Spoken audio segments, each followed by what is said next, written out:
Okay, welcome back, everybody. Thank you for sticking around for day 2 of the GTM Solar Summit, and welcome. Please stick around all day today. We have a really fantastic agenda. Just to give you a quick update on what we're going to be doing today. The whole morning this morning, we're calling it Solar Plus, which is sort of a building upon the theme that I outlined a little bit in the presentation yesterday morning.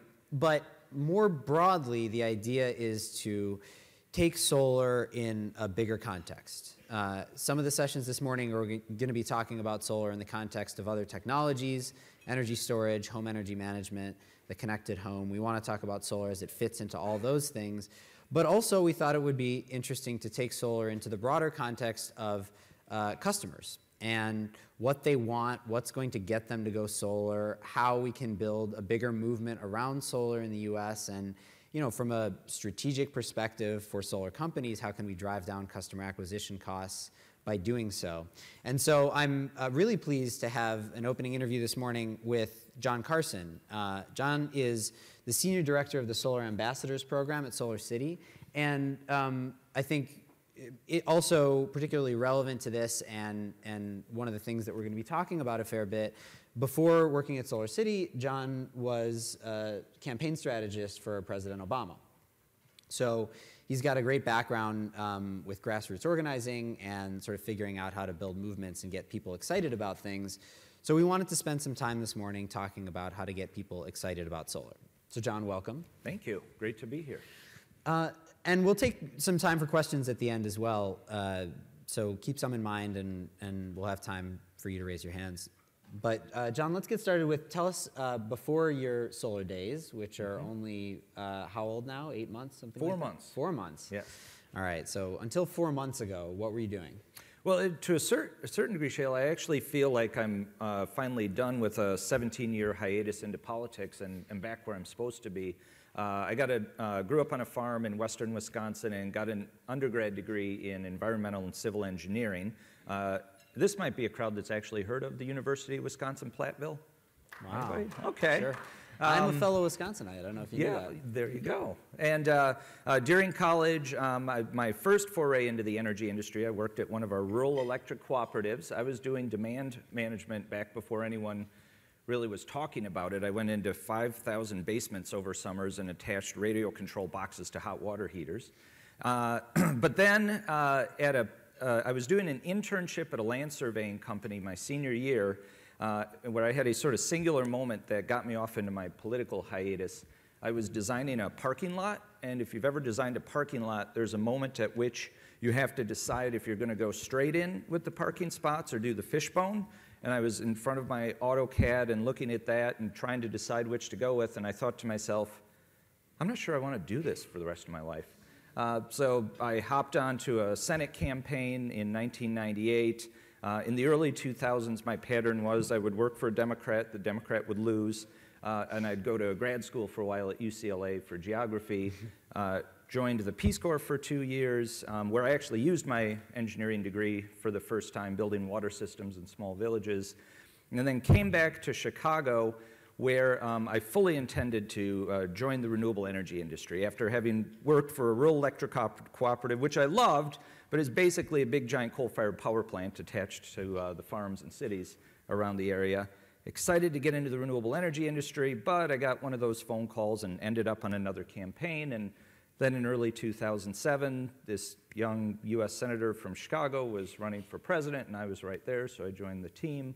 And spent 8 fantastic years with the Obama team, but finally got a phone call from a fellow Obama alum who was working at SolarCity, and that started a conversation that ended up with me joining the team in December. Great, and so having come from 17 years of a hiatus into politics and campaigns, what obviously you're interested in renewable energy already, but what attracted you to this role at SolarCity? What made you think that the experience you had gained would actually provide some value? I just feel incredibly lucky to be in this opportunity that combines the two things I'm passionate about. Tackling climate change through renewable energy is, as far as issues go, the thing I care most about. But to have an opportunity to do that by involving people, I think is so unique. And I honestly believe this industry our industry has an opportunity, but also an obligation to not just get the job done, but get it done by involving people. When you are able to make change that isn't just change off in a corner of the world that no one's a part of, but change that communities are involved in, that's what sticks. And I feel incredibly lucky to have that opportunity. Change the communities are involved in. That sounds like a campaign slogan waiting to happen. Variation of, yeah. So familiar somehow. Yeah. So when you started at SolarCity, what was your, we were talking about this before, you come in with a bunch of ideas and theories that you either throw out or don't. So what were you coming into SolarCity thinking, this is what solar looks like to the average citizen? You know, the biggest question that I had when I came in it was around something I learned in politics. In politics, there are tactics that you develop, and I'm very proud of the tactics that we developed on the Obama campaign, but the tactics are pointless if you don't have something that people are excited about. After the Grassroots campaign that we ran for President Obama in 2007 and 8, I can't tell you how many other politicians said to me, "That was a great idea. I'm going to have thousands of volunteers and raise millions of dollars over the internet too." But if you don't have a message and a vision that people are passionate about, you can have the fanciest website, you can have the best strategy, but it isn't going to happen. And so the question was, what's the parallel there? What passion do you see? What motivation do you see among people who are a part of this solar movement? And I can tell you, after 4 months and meeting so many of the solar ambassadors that we have at SolarCity, and just meeting people who are part of what's going on in these communities, it's the same excitement and passion and willingness to spread the word and talk to the neighbors that I've ever seen before. So explain the Solar Ambassadors program briefly. The basic premise is we want people to spread the word about the opportunity that homeowners have to pay less for clean energy than they currently do for dirty power.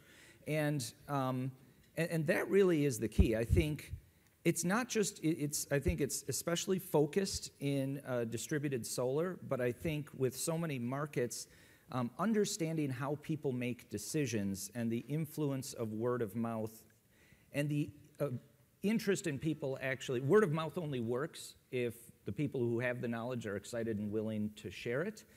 That's the fundamental premise of the Solar Ambassador program, that people who are excited about this, who want to share the word, whether they're a customer or not a customer. We have a lot of non-customers who are solar ambassadors who are helping to spread the word. That's the fundamental premise, and we work with them and support their efforts and energy out there to spread the word and bring more people to the solar movement. So I think probably a lot of people in the audience, especially anybody who's involved in residential solar, you're familiar with referrals being the lowest cost of customer acquisition for residential solar, and a lot of residential solar companies have referral networks of one kind or another.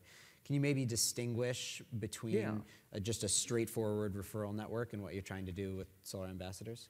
We start with this whole industry starts with, we have this incredible opportunity that this is a product people are fired up about and they're willing to talk about it. And even if they're not willing to talk about it, they're going to get asked about it. Their neighbors and friends who come over are going to say, "Tell me about those things on your roof." So what you have to do, once you have that, then the tactics and the techniques really come into play. I think the best thing we've got, I think I can make a pitch for the My SolarCity app, right? If you haven't downloaded it onto your smartphone, just take a look at the My SolarCity app. The coolest thing and one of the most powerful things we have on here is a little thing called Near Me. Near Me, wherever you are, you definitely have to pull it up while you're here in Phoenix. Shows you everyone else that's gone solar with SolarCity right around you. So that combines the power of I'm your uncle, your coworker, your neighbor who you trust telling you that I went solar or you should, and by the way, look at all of the people around you who are doing it as well. Then you just get into simple things like when we're having this conversation at a backyard barbecue, it's my job to make it as easy as possible for you to let SolarCity know that we have someone else who might be interested. I think just a simple thing with this is keeping it top of mind. All of our customers interact with other potential customers all day long. The question is, are they going to bring it up or not? That was absolutely something we learned in politics. I think sometimes from the outside looking in, people think politics is about people deciding who they're going to vote for. That's just the base level thing. What really makes a difference in movement in public opinion is whether or not someone who's made that decision is excited about it, and then how willing they are to share it. Public opinion is changed one conversation at a time in a grocery store parking lot, in a work break room. It's that moment where you're at the family reunion and Uncle Joe is mouthing off again about Obamacare. What my job in politics used to be, not just make sure our people had the information that they needed, but they had the motivation to say, Uncle Joe, your daughter Shirley is on Obamacare. What are you talking about? Are they willing to actually stand up and spread the word? When one of our customers is at that backyard barbecue, are they excited, motivated? Do they feel like they have the tools to make a connection right then and there? I wonder whether, so you were talking about this before and you're alluding to it now, how since you've been there for those 4 months, you've sort of discovered how excited people actually are once they go solar in particular, but sometimes when they don't, to then go tell everybody else about it. Do you think that's sustainable over the long term? I mean, right now, solar is still pretty nichey. You know, we have 650,000 residential solar rooftops out of 113 million homes. So, you know, very few people have it, and those that do want to shout from the rooftops. Once we start to get to a higher level of penetration where it's more mainstream, will it stop being so sexy? Well, possibly, but we have an awful long way to go till we get there. The second thing is that it's almost like people have their own personal solar experience. So someone who's been our customer here in Phoenix for 2 years now is at a different stage in their solar experience. And some of them are still talking about it constantly. Some of them, an interesting thing we've noticed is once you've gone solar for 2-3 years, you might not be paying attention to the fact that the local utility just raised rates 30%. So it's the individual's personal solar experience and maximizing their energy at the time that it's happening, when they first sign up, when that install is happening. And so this industry has a lot of opportunity of a lot of Americans going through those stages. In many states, for the first time even being aware of this. In other places, starting to notice that it's everywhere, then becoming a customer themselves. It's actually that cycle of personal experience people goes through that I think we can all capitalize on. You mentioned before that an interesting point that one distinction between politics and sort of getting people to refer others to solar is that politics is sort of event-driven and sort of specific times that things have to happen. You know when the election's going to be, and so you got to get everybody ramped up for that, whereas solar could basically happen any time. So I wonder how you manage that in terms of trying to spark people into action immediately versus letting them just sort of languish over a longer period. You have to create deadlines. When you work on campaigns, I think you even don't appreciate sometimes how everything is driven by that date that's on the calendar. Only a constitutional amendment could change election day, and everything flows backwards from there.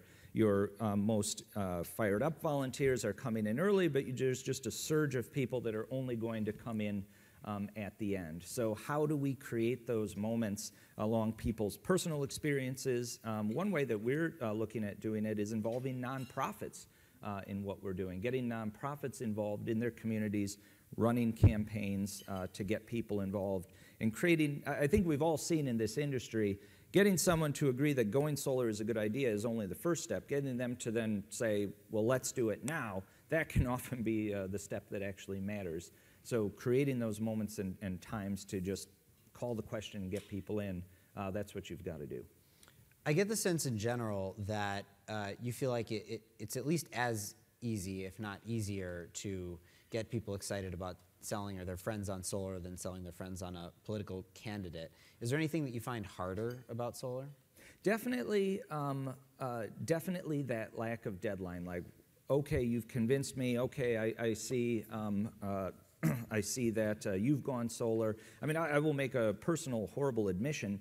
I bought a new house in Chicago a couple years ago, and I know that I need new insulation in the attic, and 2 winters have gone by, and I actually haven't gotten it done yet. How do we, I think there are a lot of people. I actually met someone in San Francisco the other day who's leader of a nonprofit organization that we're going to work with, and he said, so here's the deal. I've made the decision to go solar 3 years ago.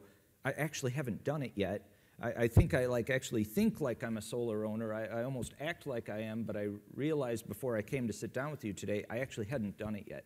Tackling that is the biggest challenge. On elections, you've got election day, and you've got those volunteers who've been intended to give you $10, who've intended to show up and knock doors one day, but that last weekend before election day, they finally just show up because they know they're going to miss their opportunity if they don't get it done. So that's that, and just the importance of validation in this world is so striking to me. I think the reality is word of mouth is even more infused into marketing decisions than we think it is. Like if you all pull out your phone and then think back to when you downloaded that Uber app that's on your phone, or the first time you used Airbnb, like you'll think it was actually word of mouth that got you to do that. And I'm not here to say that internet advertising isn't a good idea. These things work in conjunction.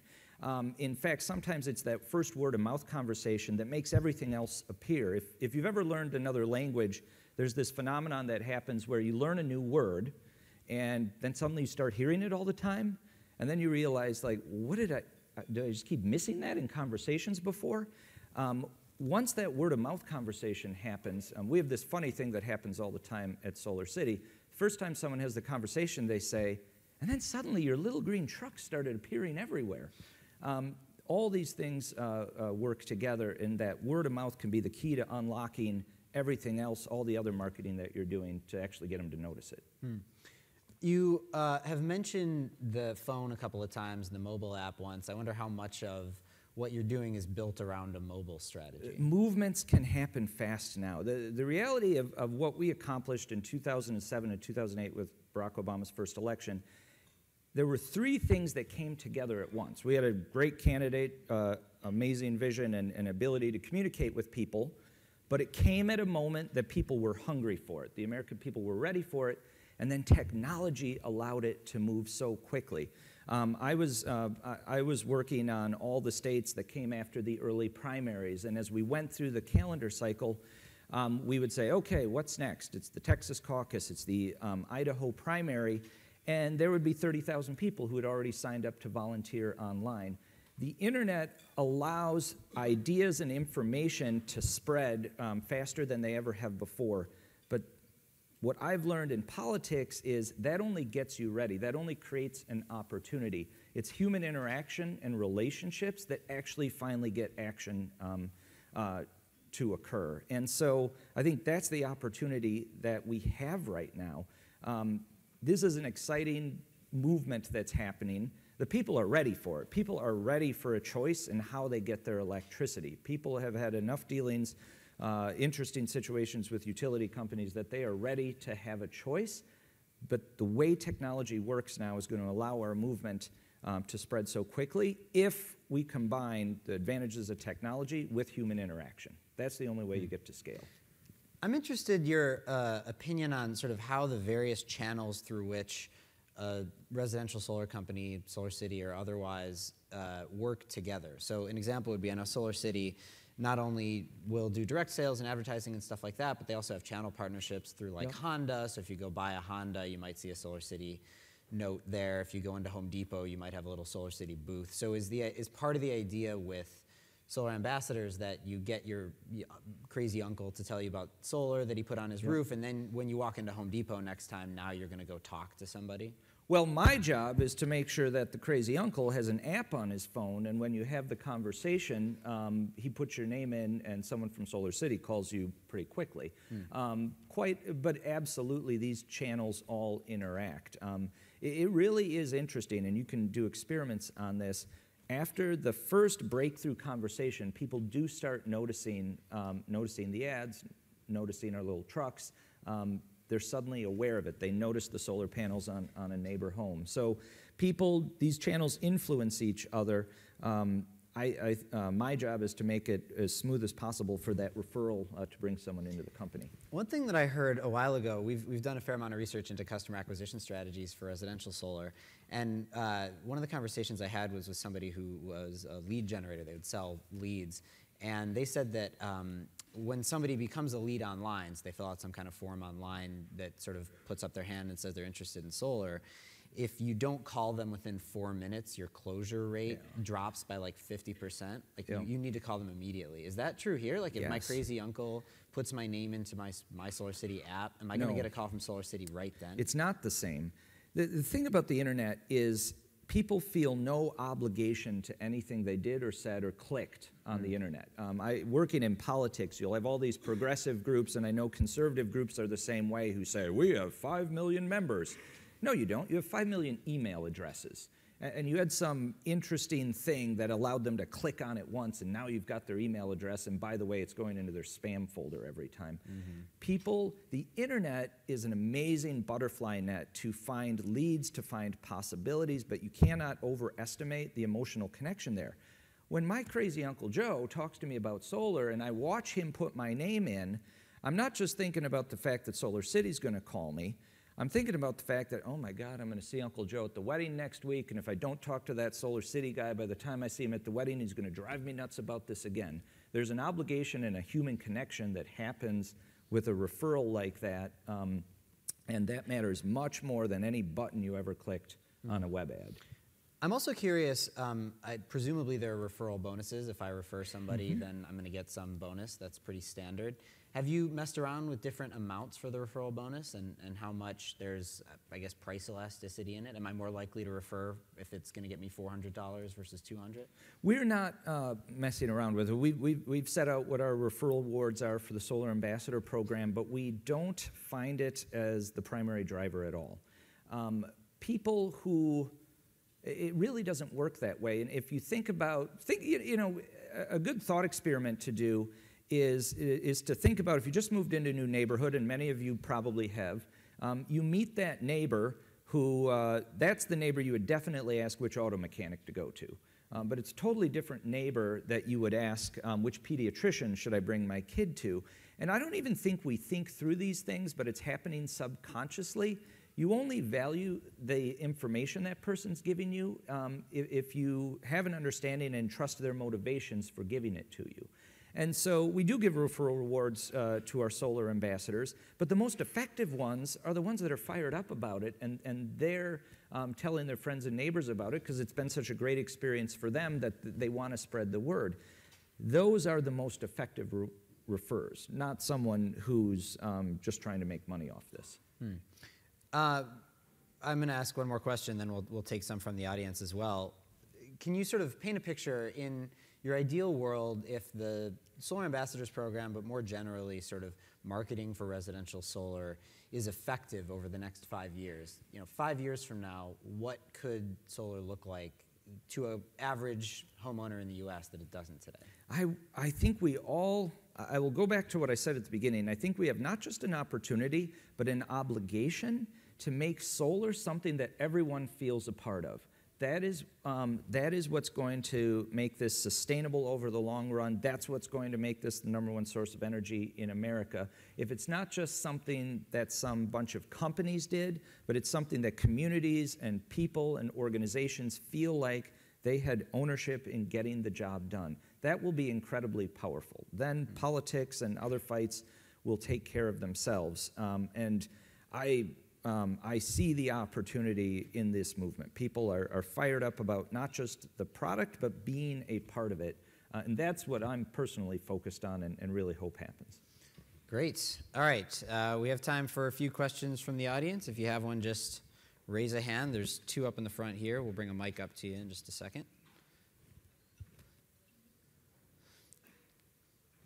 Go right there and then up over here. Hey, great talk. I was wondering, you already have sort of an ambassador in Elon Musk, who's a superstar ambassador. What do you think about celebrity endorsements in general for SolarCity or for solar in general?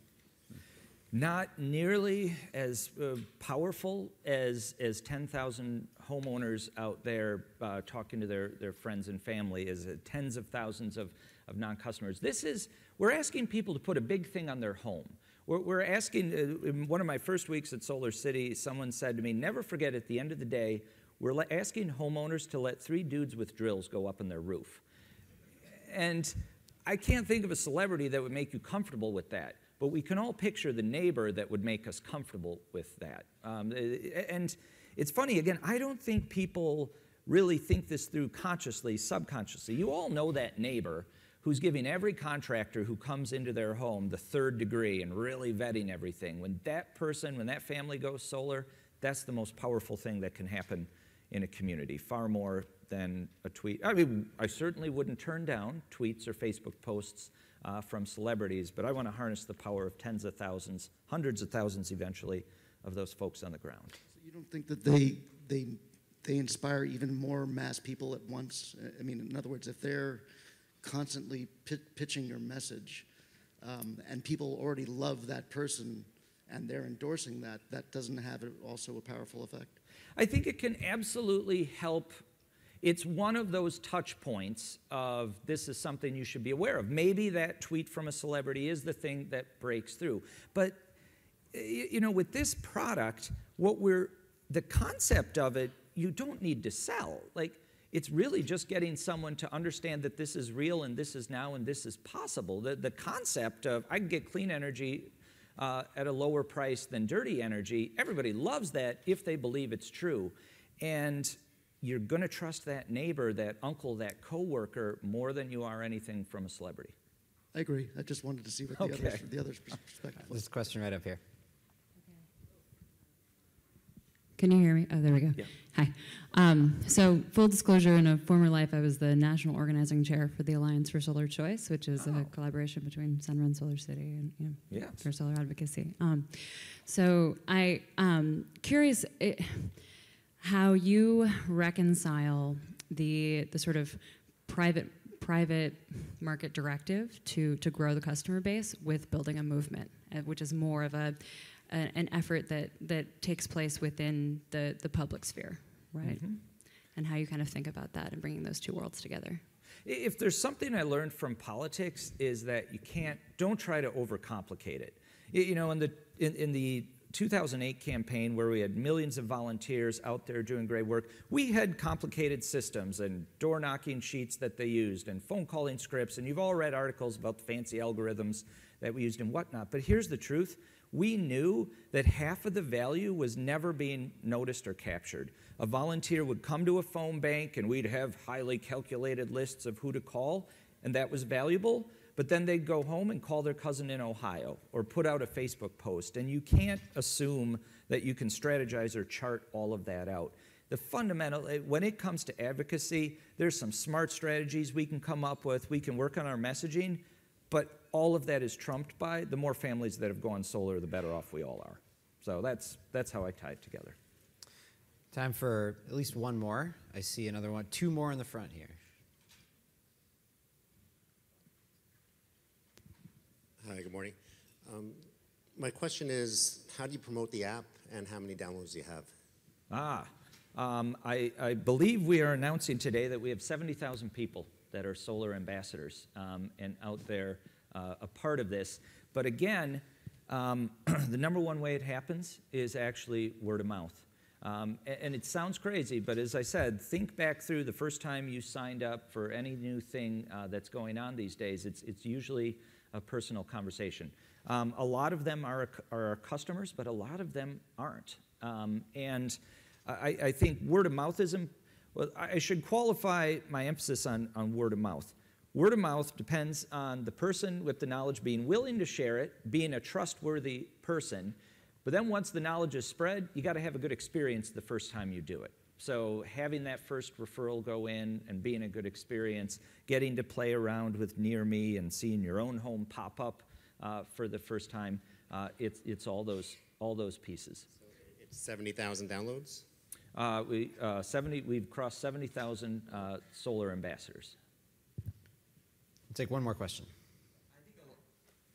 I think a lot of us in this room would agree with you that ultimately customers and homeowners will drive a lot of the demand rather than SolarCity, Sunrun, et cetera, selling this. But at the moment, acquisition costs remain high, and I know we're still early in the S-curve, but are you seeing any signs of this working, this customer-driven, this social, mobile demand working at a local level where you're seeing acquisition costs or penetration accelerate?